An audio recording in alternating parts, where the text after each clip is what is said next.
I want to tell you about LaunchCode. Have you guys heard about LaunchCode? Okay. I think LaunchCode is pretty ballsy, and I want to tell you why. And I'll tell you how it came up. So Dan runs Lab 1500, and Dan invited me down to a meeting where another guy, Chris Oliver, wanted to start a programming class. And the programming class was in a language called Ruby, which everybody needs Ruby programmers on the coast. We don't need too many of them here yet. But he really wanted to teach because he's a Ruby coder, and he's like, oh, this is great. And he really wanted to have a program for educating people. And I was like, guys, it's not going to work, right? Because Ruby, yeah, it's a language that may be in some demand, but even if you teach a Ruby class to people in St. Louis, they're not going to get jobs.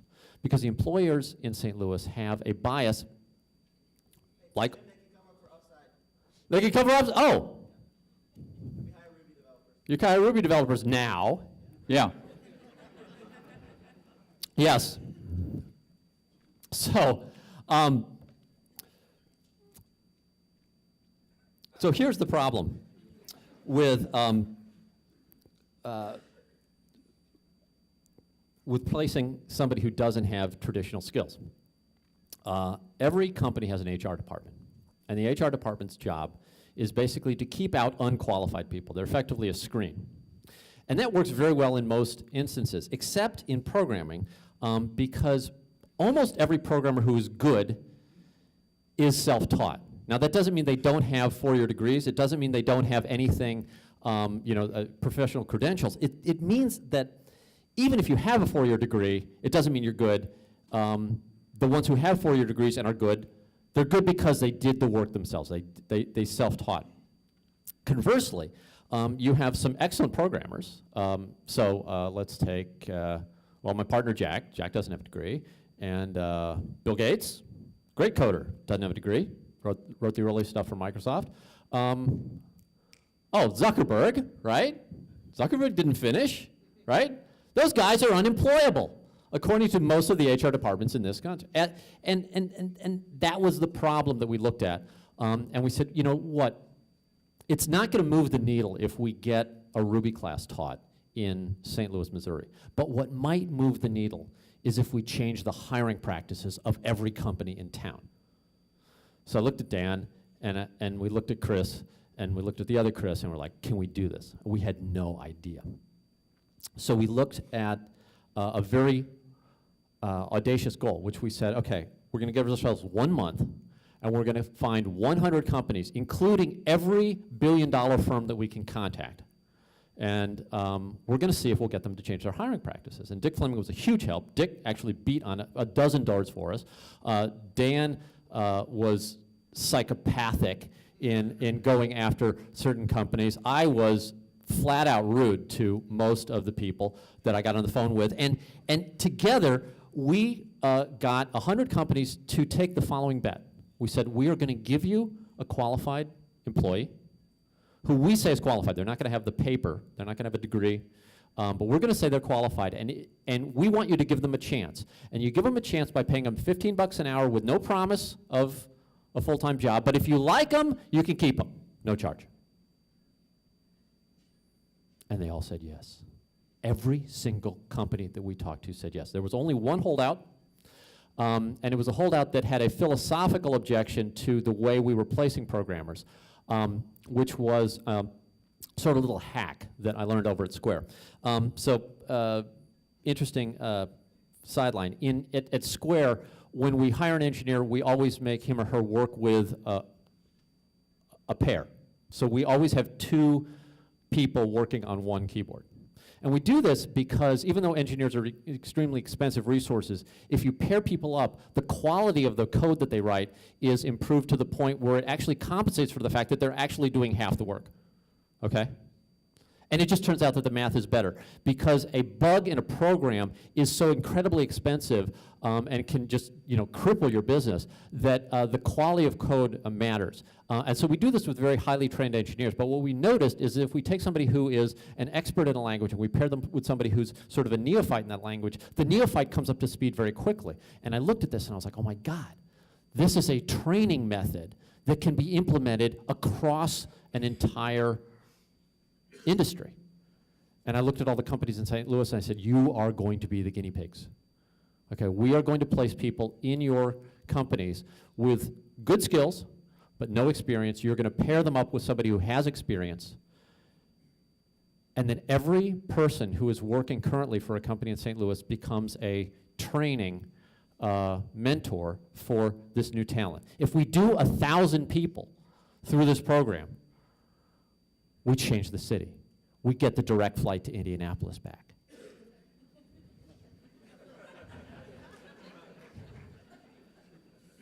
I'm not kidding. And it's working. Let me tell you some of the numbers. We have placed to date 57 people into these internships.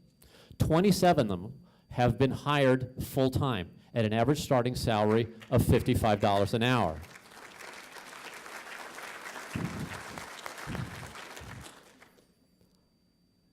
Not only that, the other 30 of them are still in their $15 apprenticeships, and most of them we think will be hired. 3 of them have been let go. Okay, so those are our stats. 90 to 95% placement. So something interesting has happened. We took this approach to hiring, and we very quickly attracted 400 people to apply to the program. Of those 400 people, 360 of them we had to reject. So we had a 90% reject rate because they didn't know how to program yet. So you come in to get a LaunchCode job, we're going to make sure you at least know how to program. So we tested them, and the people we rejected, we said, hey, look, don't worry about it because there are free online tools that you can learn to teach yourself how to program. And so we referred them out to these free online programs and discovered that it didn't work. Nobody finished the courses. And that was now good, because if we can't take people who don't have the skills and train them, then it's not going to work. So about this time, my wife had been taking online classes at Harvard, and Harvard has this program called CS50, and they were just very generous and releasing this program free to the world through a group called edX.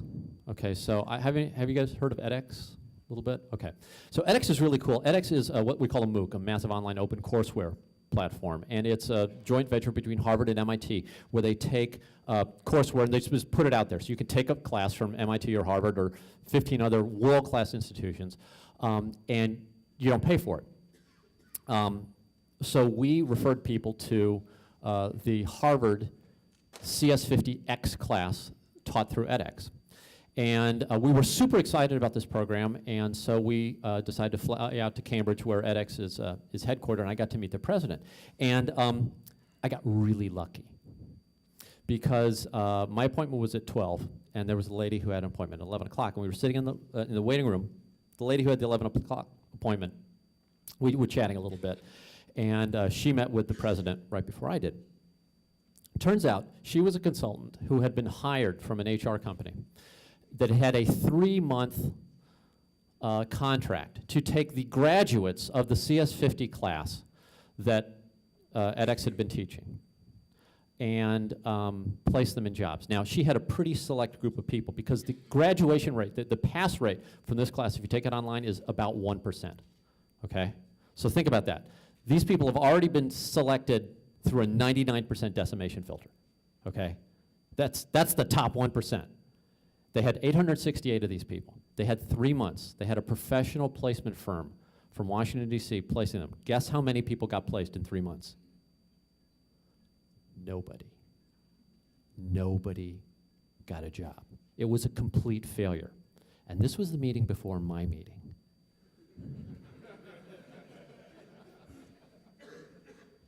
So the guy comes out of his meeting with this lady, just crestfallen, right? He's like, ugh, right? Because the MOOCs are trying to demonstrate their worth to the world, right? They just don't want to be this sort of, hobby thing. They want to actually move the needle, and they couldn't get a job. Well, if you can't get somebody a job from the education, there's something wrong, right?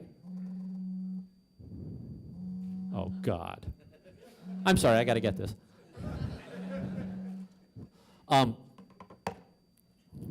And now I don't know what my time is, so just stop me in 5 minutes.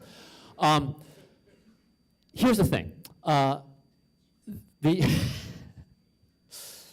The meeting he comes out of, total failure, he comes into my meeting We have placed every single person that was qualified. And the thing is, at LaunchCode, we've been placing people that had less qualifications than the people who had just finished CS50. So I said, look, I can take every one of your graduates and place them. And he hugged me. So, edX is really interested in doing something, and I think it's going to give us an opportunity to do something as a city that would be both bold and really, really fun. And it involves a little trick. So here's the idea, and I've never said this publicly before. We've had a few conversations about it. But we have an opportunity to do something. So here's the idea. edX wants to take LaunchCode national. They have to, because they're serving, actually they're serving a worldwide population, but they definitely want to serve a national population. And to serve a national population, they can't just have one partner in St. Louis, Missouri. Okay, so we are right now looking at opening up LaunchCode offices in Miami. We've already got offices in Miami, probably Philadelphia, probably Baltimore, probably Denver, probably some West Coast city. But we're going to have various offices. And as soon as we have 2 or 3 offices, as soon as edX can possibly say that LaunchCode has a national footprint, they're going to roll out a PR campaign that will be epic, because Harvard University is involved. edX, which is MIT, Harvard, and dozens of other top universities. Actually, the politicians love this, so we're going to get a lot of help from whoever's in the White House. And the program is going to go to the world with the following message: that education doesn't have to set you into debt, and it doesn't have to take 4 years of your life full time. And you can take classes through edX for free from Harvard, MIT, world-class institutions, and you can use that education to land a real job through LaunchCode. And